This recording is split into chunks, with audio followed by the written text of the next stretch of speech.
भारत का संविधान ये सिर्फ एक रूल बुक नहीं है, ये एक कहानी है।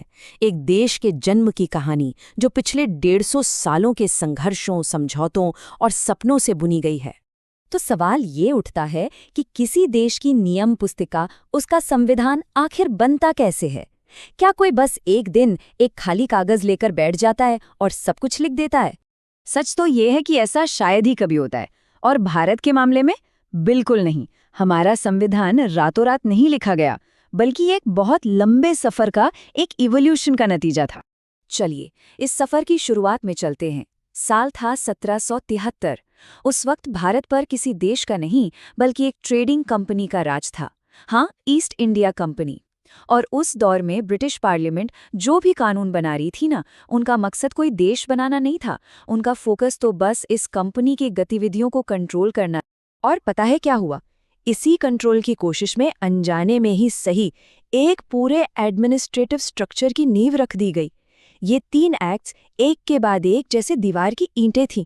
पहले 1773 का एक्ट, इसने सेंट्रलाइज्ड कंट्रोल की शुरुआत की। फिर 1833 का एक्ट, जिसने इस कंट्रोल को पूरे भारत पर लागू कर दिया।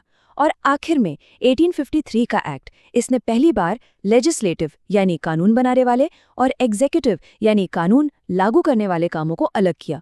देखिए, मकसद भारत का भला करना था ही नहीं, फोकस तो कंपनी का मैनेजमेंट सुधारना था। लेकिन इसने अनजाने में ही भविष्य के लिए एक फ्रेमवर्क जरूर तैयार कर दिया। सब कुछ एक सेट पैटर्न पर चल रहा था। लेकिन फिर आया साल 1857, एक ऐसा जबरदस्त विद्रोह जिसने पूरे भारत को हिलाकर रख दिया। ब्रिटिश शासन की नींव भी कांप गई। और इस एक घटना ने इस कहानी का रुख हमेशा के लिए बदल दिया। इस विद्रोह के बाद पावर का सेंटर पूरी तरह से शिफ्ट हो गया। अब रूल एक ट्रेडिंग कंपनी के हाथ में नहीं था, पावर सीधे ब्रिटिश क्राउन यानी ब्रिटिश राजशाही के पास चली गई। और ये एक फंडामेंटल चेंज था। अब फोकस कंपनी को रेगुलेट करने पर नहीं, बल्कि देश पर गवर्न करने पर था। और यहीं से, हाँ, बहुत धीरे धीरे ही सही, भारतीयों को गवर्नेंस में शामिल करने का प्रोसेस शुरू हुआ। तो अब हम आते हैं इस कहानी के दूसरे हिस्से पर, रूल बाय द क्राउन। यहाँ कंट्रोल पहले से कहीं ज्यादा डायरेक्ट और मजबूत था। लेकिन विडंबना देखिए, यही वो दौर भी था जब पहली बार भारतीयों को अपने ही देश के शासन में थोड़ी बहुत, कह सकते हैं, भागीदारी मिलनी शुरू हुई। 1858 के एक्ट ने तो ईस्ट इंडिया कंपनी का पत्ता ही साफ कर दिया। उसके बाद आए इंडियन काउंसिल्स एक्ट्स। अब देखिए, ये असल में बहुत छोटी छोटी रियायतें थीं, मतलब कोई बड़ी पावर नहीं दी जा रही थी।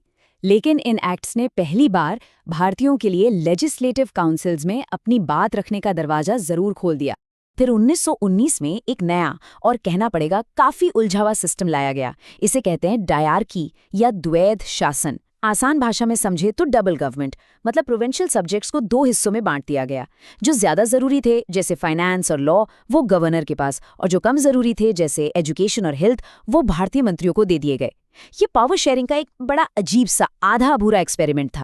हाँ, ये सब जरूरी कदम थे, इसमें कोई शक नहीं। लेकिन ब्रिटिश काल का सबसे जरूरी लीगल डॉक्यूमेंट, वो ब्लूप्रिंट जो आजाद भारत की किस्मत तय करने वाला था, वो अभी आना बाकी था। 60%। सोचिए इसके बारे में। ये नंबर सिर्फ हैरान करने वाला नहीं है, ये सोचने पर मजबूर करता है। आजाद भारत के संविधान का लगभग 60% हिस्सा सीधे 1935 के British government of India act से लिया गया है। इसका मतलब साफ है, हमारे लोकतंत्र की जो पूरी प्रशासनिक और विधि मशीनरी है, उसका एक बहुत बड़ा हिस्सा उसी औपनिवेशिक ढांचे से आया है जिससे हमने आज़ादी ली थी। ये इस बात का सबसे बड़ा सबूत है कि कोई भी देश अपने अतीत से पूरी तरह अलग नहीं हो सकता। और बस यहीं से कहानी एक नया मोड़ लेती है। अब स्टीयरिंग व्हील भारतीयों के अपने हाथों में था। चैलेंज बहुत बड़ा था, ब्रिटिश कानूनों की इस लंबी विरासत को लेना और उससे अपने देश के लिए एक ऐसा संविधान बनाना जो भारत की अपनी आत्मा को, उसकी अपनी आवाज को दर्शाए।